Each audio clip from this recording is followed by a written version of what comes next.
have amazing biodiversity in Ireland, but unfortunately it's in decline, and that includes our wild pollinators, so our bumblebees, our solitary bees, our hoverflies and our moths.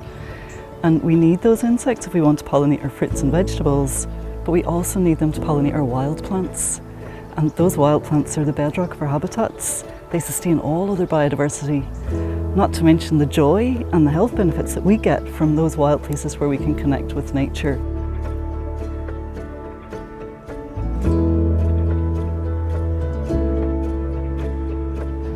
So the All Ireland Pollinator Plan was set up to try and address pollinator loss. So it's about trying to create an island where pollinators can survive and thrive, and it calls on all of us to take really small actions in whatever land you have responsibility for or some influence over, to take small actions to provide food, shelter and safety for wild bees and other insects.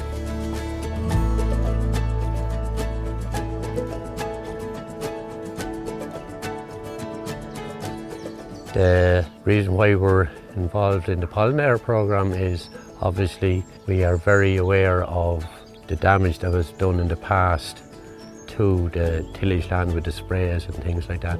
There's a kind of a desire to find alternatives. The starting point would be to have baseline data really on what is on the farm by way of wildlife, and that includes the bees and the pollinators. It means then that we can measure our improvements over time.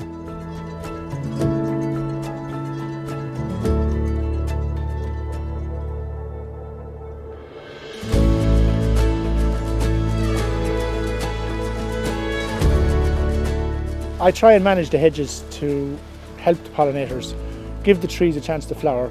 An awful lot of trees and shrubs will only flower on 2-year-old wood, so if you flail them or cut them every year, you won't have any flowers, therefore you won't have any fruits.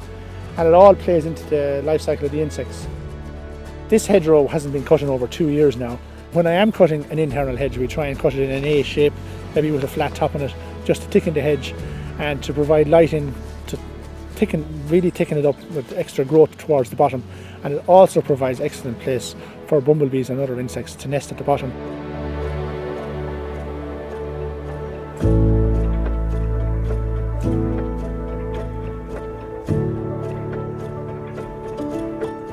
We have fully embraced the All Ireland Pollinator Plan and developed our own pollinator plan. Currently there are about 11 large parks like this one here in St Colum's Park that are being managed. Huge areas are being managed as a meadow with a cut and lift system, and previously this would have all been cut every 14 days. This is one of the large areas right bang in the middle of the city, and we have bumblebees, we have sorrel, we have clovers. The public have embraced it. There's been an overwhelming positive response, and in fact when some areas get cut we get a lot of complaints. Why are you cutting it? The cuckoo flowers have just come out. But generally if things are being cut early, it's because of health and safety reasons, if it's a road verge or whatever. But generally folk absolutely love the meadows. They come in, they see lots of wildflowers, butterflies, bees.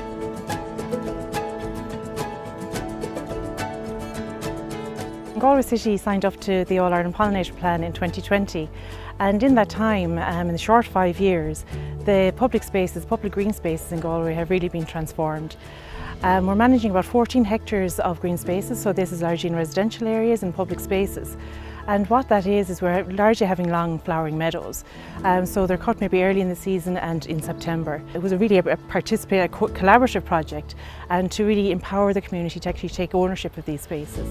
And what is also done, because we carve paths through the meadows during the flowering season, is that people actually use that as actually a commuting route now to go to church or go into town or to go and visit neighbours.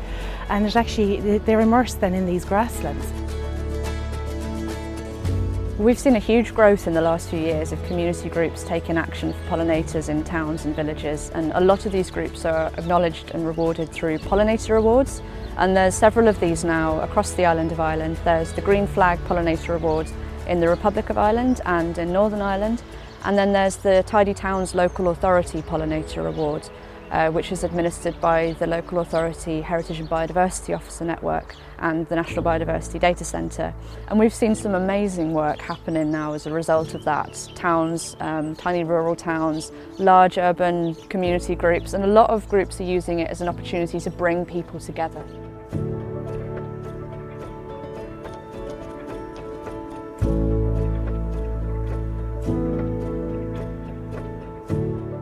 We kind of started with a biodiversity action plan, focusing on the All Ireland Pollinator Plan and how that could kind of, stream down to communities and what can be done. I think firstly a big focus was trying to create an awareness in the town. We've quite a few beekeepers, so that aspect was already there, but it was to show that there's so many other aspects to pollinators than the one species of honeybee, that we've so many others. Our community garden proved a great place to focus things because the public use it and they go in, and so they could see the plants we had there were pollinator friendly, and then the fruit and that kind of thing, the fruit trees. We have events there every year. We have our Apple Fest where we gather apples. Then also in the kind of late spring we have our plant swap, and so that focuses on the pollinator friendly plants, but it's a great way of getting to talk to people.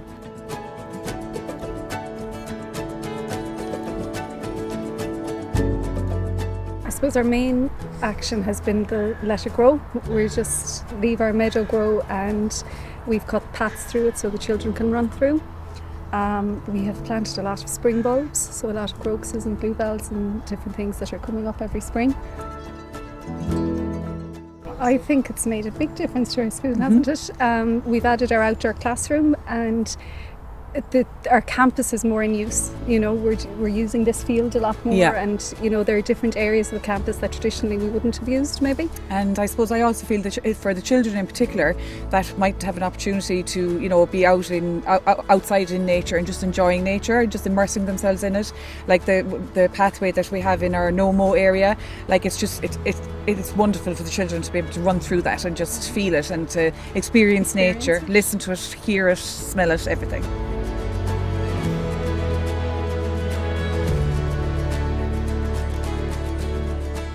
So to help pollinators at the club, we've put in a few rainwater planters, which we put in pollinator friendly plants, and we've planted some native trees and that around the boundaries as well.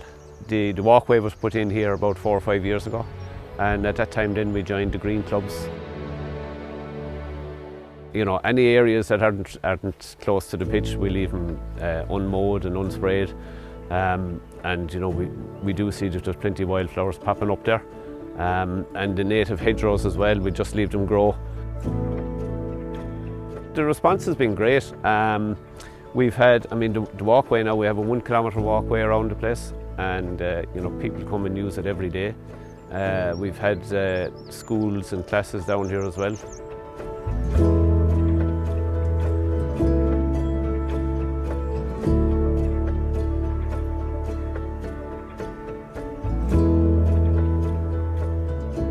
Our biggest project, I suppose, is here. We're standing here in the meadows at our Church of Ireland parish. You can see the church behind me, St Michael and All Angels, and we approached them because these 2 fields were sitting here and they were being mown very regularly. They were quite short and not used that often, so we approached the rector and the select vestry here and asked, could the mowing regime be changed? And they were great. They came on board, no problem. So we're standing here. This is the long flowered meadow, and then the one over there is the short flowered meadow.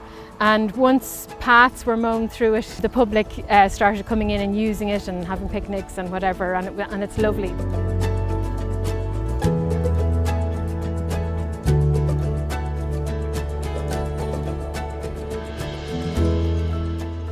A lot of my hedges are made up of whitethorn and hawthorn, and in the month of May and into June when they're in full flower, I love to come down because they're actually heaving with insects, and the buzzing is just a joy to me to hear as I'm walking past. And you can see the result of it here, that all these berries which we would be missing if the little insects weren't there, because they won't self-pollinate. They need the bees and the hoverflies to do it. There's scientific evidence to show it actually reduces the stress levels, the stress hormones in our body by actually spending that time in nature, in meadows, in woodlands, connecting with nature.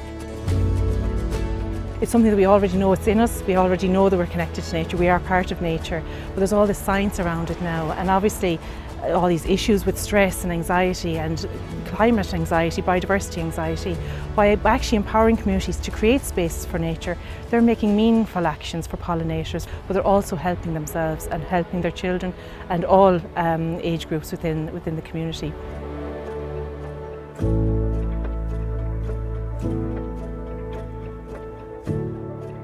Well, I think you're just instilling a love for the future in the children, so that hopefully that when they leave us, they'll continue on this work. Yeah, and I suppose as well, you know, that it isn't always left up to a local council, that, you know, you could have sports clubs doing it, schools doing it, and it's very important that schools do it, and no matter how big or small your campus is, to increase awareness in particular. We will continue with everything, and we plan to progressively increase, say, areas of no-mow every year, and you know, we look for feedback to see how we can improve our efforts even more every year. And with our Nature Heroes Committee, we meet regularly, and everybody brings their own strengths and talents to that, so that will help inform our future plans. The next plan is to finish our biodiversity park. We have about 1.5 acres of ground there that was originally planted with ash trees, which unfortunately has died out. So the plan is to plant that up with mostly alders, oaks, and, you know, a list of native Irish trees then as well. At the moment, all we hear about is biodiversity loss, you know, and habitat loss. And there's so many sports clubs in the country that, you know, if they all do a little bit, you know, we can create a network then for our insects and bees and that, you know, to survive and thrive in. I think it can be a bit overwhelming sometimes to find the right information on how to help biodiversity. There's so much out there, but the All Ireland Pollinator Plan provides free resources that are evidence-based, clear, and often cost-saving as well.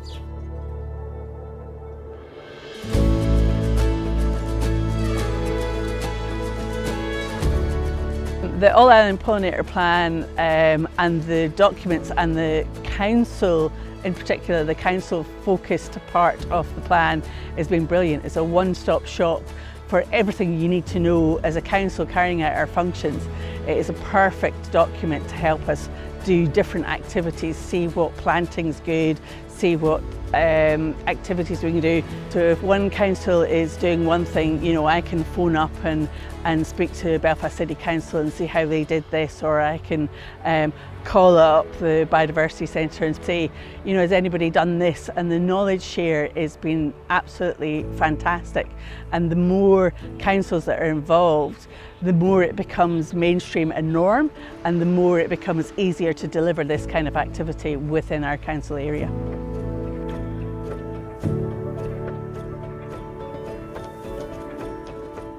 It's been an absolutely huge positive impact on our biodiversity. As you can see here, even on a dull day, the bees are buzzing around behind us. I'm never more happy than when I'm lying in the grass chatting to people about why this is fabulous. And if it wasn't for the fact that it's soaking wet today, I'd be lying in the grass there now. Get down out the seat of the tractor every now and again and have a look in the hedgerow for 2 minutes, 3 minutes, whatever.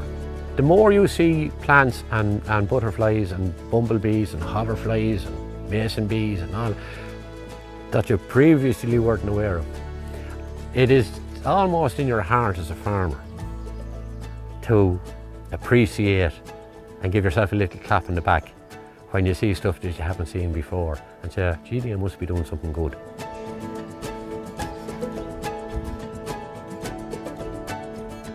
I have no doubt that together we are making a positive difference. And sometimes I get asked, have we done enough? The honest answer is no, we have to do more. We've made an excellent start, we really have. But the next phase of the All Ireland Pollinator Plan has to be more ambitious. For 2026 to 2030, we need to take more action, and we need to join them up better to create a whole landscape that's pollinator friendly.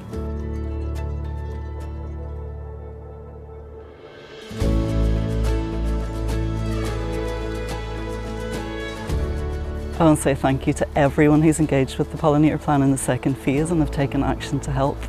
Thank you to all those people who've reduced mowing and returned meadows, Thank you to those who've cut hedgerows less and allowed them to flower. Thank you to those who've sprayed less or planted native trees or orchards. And thanks to all those people who've chosen pollen and nectar-rich ornamental plants for flower beds in their parks and gardens. And also thank you to all those people who've been helping us to count bees or butterflies or other insects to track change. If I was a solitary bee standing right here, I'd probably fly about 200 metres from here to find food. Imagine if together we were able to create little pockets of nature within every 200 metres to provide food, shelter and safety.